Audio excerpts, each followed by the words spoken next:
नमस्कार मेरे प्यारे बच्चों, काफी दिनों बाद ये वीडियो बन रही है और उम्मीद करूंगा जैसा प्यार आप लोगों ने आज से कई साल पहले मुझे यूट्यूब पे दिया था और आप दोबारा भी मुझे वही प्यार फिर से देंगे और सभी मेरी बात ध्यान से सुनेंगे।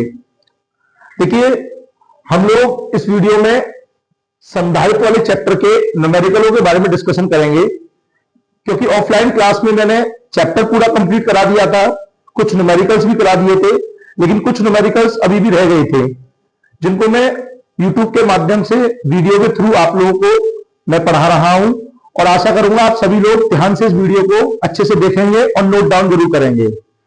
देखिए, जो बच्चे रेगुलर मेरी क्लास अटेंड करते हैं उनको पता होगा, इसमें मैंने संधारित्र वाले चैप्टर में संधारित्र एवं उसकी धारिता ये पूरा चैप्टर कंप्लीट करा दिया था बेटा। और इस पूरे चैप्टर को कंप्लीट होने के बाद, पूरा थ्योरी कंप्लीट कराने के बाद, मैंने इस चैप्टर के आप लोगों को न्यूमेरिकल्स भी कराए थे, लेकिन उससे पहले मैंने फॉर्मूले क्लियर कराए थे आप लोगों को। मैंने ये भी कहा था कि जब तक आपको फॉर्मूले क्लियर नहीं होंगे न्यूमेरिकल समझ में नहीं आएंगे। तो एक बार जरा सभी फॉर्मूलों पे निगाह मार लेंगे, ठीक है? एक बार सभी बच्चे फॉर्मूले पे निगाह मार लेंगे। फॉर्मूला नंबर 1 देखिए, याद दिला देता हूं। चालक अथवा संधारित्र की धारिता का बेसिक फॉर्मूला होता है C = Q/V। दूसरा होता है विरगित गोलीय चालक की धारिता। मान लीजिए आपके पास की गोला है, विरगित गोलीय चालक, मान लीजिए आपके पास कोई गोला है, ठीक है, और उसकी त्रिज्या कितनी दी है, कैपिटल R। आपसे कहा जाए इसकी धारिता बताइए, तो C = क्या होता है, 4πε0 K × R। अब अगर यहां पर गोलीय चालक भी किसी निर्वात या वायु में रखा हो तो K की वैल्यू क्या हो जाती है, 1। तो C = 4πε × R। फिर इन दोनों में रिलेशन कराया था कि अगर मैं समीकरण 1 में डिवाइड लगा दूं समीकरण नंबर 2 से, तो समीकरण 1 डिवाइड बाई समीकरण 2, तो C/C0 = 4πε0 K × R upon 4πε × R। R से R कट गया था, 4πε से 4πε कट जाता है, बचेगा क्या, C/C0 = K। इसमें अगर हम कैची मार देते हैं K के नीचे 1 रख के, तो C = क्या हो जाता है, C0 × K। यहां पर C क्या है, माध्यम में धारिता, C0 क्या है, निर्वात या वायु में धारिता, और K होता है माध्यम का परावैद्युतांक। अब बात करेंगे दो समांतर प्लेट संधारित्र की धारिता के सूत्र की।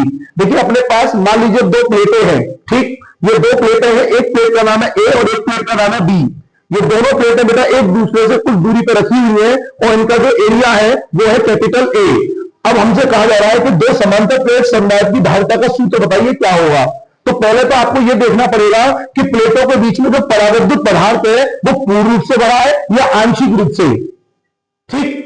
अब जैसा भी मैंने यहां लिखा कि जब दोनों प्लेटों के बीच परावैद्युत पदार्थ आंशिक रूप से भरा हो तो फॉर्मूला बनता है बेटा C = ε0 A upon T/K + D - T।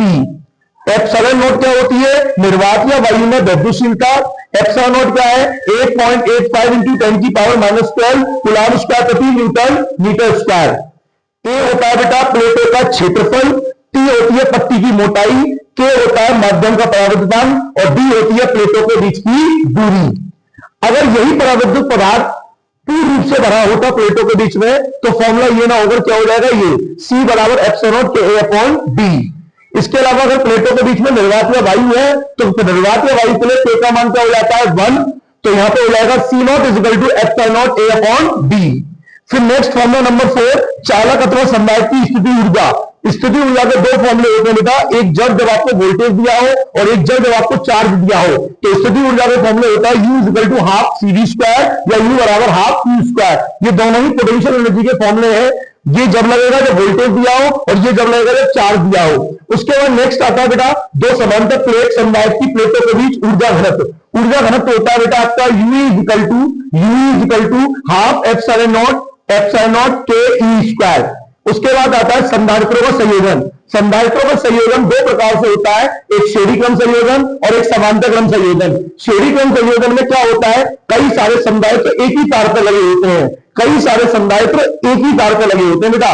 तो फॉर्मूला होता है 1/C = 1/C1 + 1/C2 + 1/C3 + ... 1/Cn, जितने भी संधारित्र आपको दिए हुए हैं। क्लियर? अब नेक्स्ट आता है बेटा क्या, समांतर क्रम संयोजन। समांतर क्रम संयोजन में क्या होता है बेटा, यहां पर अलग अलग संधारित्र होते हैं जो है वो अलग अलग तारों पर लगे होते हैं और इसका फॉर्मूला होता है C equal to C1 plus C2 plus C3 plus dot dot dot Cn। ठीक है बेटा। उसके बाद मैंने एक स्पेशल फॉर्मूला बताया था उभयनिष्ठ विभव निकालने का, कुल आवेश बटे कुल धारिता, V is equal to Q1 plus Q2 upon C1 plus C2। ठीक है बेटा। देखिए ये सारे फॉर्मूले में प्रूफ कराए जा चुका हूं ऑलरेडी। ठीक है, पूरा चैप्टर में डिटेल में पढ़ाया था ऑफलाइन, जो बच्चे मुझसे पढ़ चुके हैं। फिर भी मैं इसकी वीडियो जो मेरी पीडीएफ है वो मैं लिंक बना के आप लोगों तक पहुंचा दूंगा, तो आप लोग प्लीज पहले तो ये फॉर्मूले जरूर रिवाइज करें और पूरा चैप्टर अच्छे से क्लियर कर लें। अगर फॉर्मूले याद नहीं होंगे तो बेटा सवालों को समझने में दिक्कत आएगी। ठीक है, तो सभी अपने अपने फॉर्मूले याद करके आएंगे अगली क्लास में। धन्यवाद।